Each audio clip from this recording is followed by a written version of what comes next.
Elena, qui n'a laissé personne indifférent, a finalement été éliminée du jeu de TF1 ce mardi 25 avril lors du 10e épisode de Koh-Lanta, le feu sacré. Très déçue, la kiné belge se livre à cœur ouvert pour Télé Loisirs. Alors que la sportive Elena, 27 ans, s'était attiré les foudres de ses coéquipiers à cause de son caractère affirmé dès le premier épisode de Koh-Lanta, le feu sacré, elle aura réussi à rester dans le jeu jusqu'au deuxième conseil de la réunification, diffusé ce mardi 25 avril sur TF1. Une élimination survenue bien trop tôt pour cette compétitrice qui se voyait déjà en finale, faisant fi des stratégies qui auront eu raison d'elle. Elle a répondu à nos questions et tente d'expliquer pourquoi son flambeau a été éteint par Denis Brognard. Elena, Koh-Lanta, c'est Alexandre qui a monté la tête aux filles Télé Loisirs, vous aviez déjà postulé à Koh-Lanta il y a 5 ans.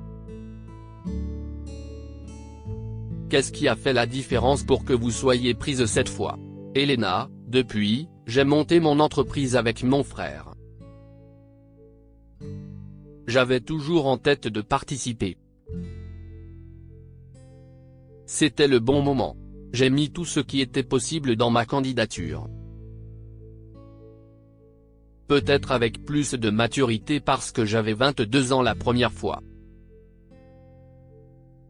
Et ça a payé. L'expérience de vie a aussi dû intéresser davantage les casteurs. Vous agaciez vos coéquipiers au début d'aventure. Vous avez même failli sortir dès le deuxième conseil à la place de main. En aviez-vous conscience? J'ai été mise au courant par les garçons que toutes les filles étaient contre moi. C'est Alexandre qui a monté la tête aux filles. Il a fait monter la sauce. Je suis très contente parce que j'ai enfin eu toute la vérité, il a exagéré le mauvais trait de mon caractère auprès des filles pour qu'elles m'en veuillent et qu'ils me virent. Les filles ne m'aimaient déjà pas de base à cause de ma petite réflexion, tout le monde a vu que j'avais gagné. Elles me l'avaient caché. Quand Martin et Rudy m'ont averti que les filles étaient contre moi, je n'ai pas trop compris. Je me suis dit, encore de la jalousie entre filles. J'ai eu immédiatement des conversations avec chacune d'elles. Elles m'ont toutes dit, c'est vrai qu'au début tu y allais fort dans tes propos mais maintenant ça va beaucoup mieux. Une fois que j'ai su ce qu'on me reprochait, j'ai pu m'améliorer. C'est plus compliqué quand tout est fait dans le dos. Vous avez donc su vous intégrer dans l'équipe? Tout le monde était contre moi au début et après j'ai su montrer ma vraie personnalité, on ne peut pas la cerner sur 3 phrases. Je pense que tout le monde a remarqué que je n'étais pas du tout comme ça.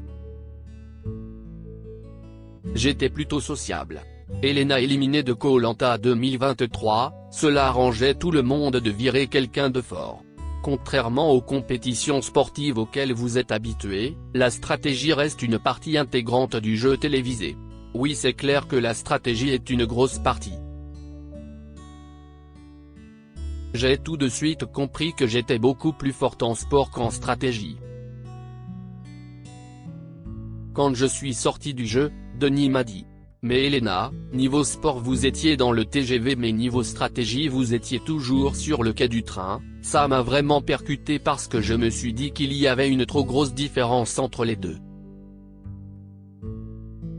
À la réunification, je m'entendais super bien avec Laura et Clémence. Toutes les deux m'ont rassuré, on va te mettre bien, avec nous. On va te présenter Gilles, Nicolas etc. Je me suis senti mise en confiance, j'échangeais avec tout le monde.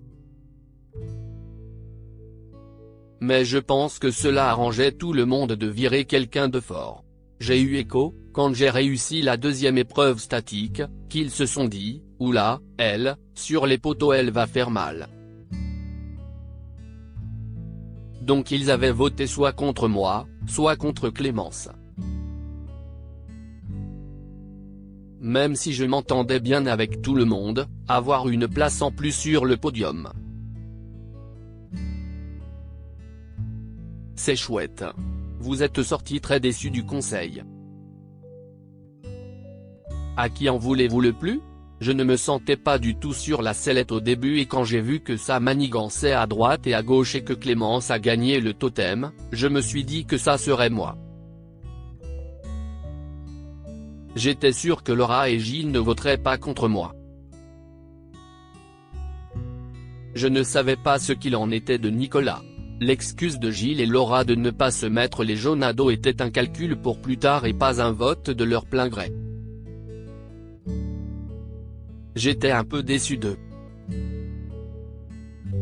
Mais j'en veux surtout à Nicolas et Julie qui ont mené cette stratégie à bien alors que ce sont deux grands sportifs. Je ne trouve pas fair-play d'éliminer un concurrent de taille. D'ailleurs, ils disent qu'ils veulent faire un gros coup et éliminer quelqu'un de fort. Je n'aurais pas cru que c'était ces deux personnes-là qui auraient pu penser comme ça. Je savais que je pouvais compter sur Quentin, Frédéric et Clémence qui allaient voter contre Tania. Gilles m'a dit qu'il ne voterait pas contre moi et Laura qu'elle voterait Tania avec nous. Je pensais que c'était Tania qui sortirait. Quand j'ai su que Laura et Gilles s'étaient ralliés aux jaunes pour ne pas faire cavalier seul et ne pas être menacés au prochain conseil, je me suis dit que clairement les gens ne votaient plus de leur plein gré mais juste parce qu'ils avaient peur pour la suite. Elena sur son parcours dans Koh-Lanta, le feu sacré, je ne serais jamais tombé des poteaux. Quelles épreuves regrettez-vous de ne pas avoir fait? Les épreuves de dégustation. Je sais que cela arrive vers la fin et je me suis dit que comme j'étais rodé en mode survie, j'aurais tout avalé.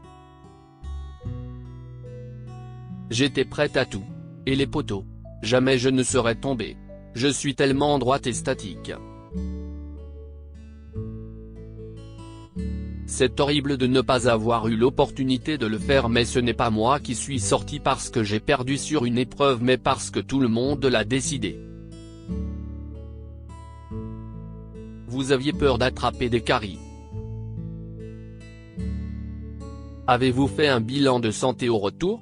Je suis allé chez le médecin et le dentiste, tout va bien, mon corps s'est bien remis et j'en suis très contente. J'ai pu reprendre mes activités sportives à fond. J'ai fait très attention parce que je sais qu'on peut reprendre 3 ou 4 kilos de plus. Le médecin m'avait averti et moi j'avais dit non. Et finalement je n'ai pas repris 1 kilo de plus que mon poids de base. Vous avez déjà participé à Ninja Warrior en 2021. Pourriez-vous le refaire? Si refaire Ninja Warrior m'interdit de refaire Koh-Lanta je ne le referai pas. Mais si c'est comme Claude qui a fait Ninja Warrior avant de repartir à Koh-Lanta, il n'y a aucun souci. Je serai toujours partante pour un défi sportif. Et revoir Denis, c'est toujours agréable. La diffusion de l'émission a-t-elle eu des répercussions sur votre travail? Dans ma région, je suis déjà connu à la base. Mon centre est bien fréquenté, bien rempli.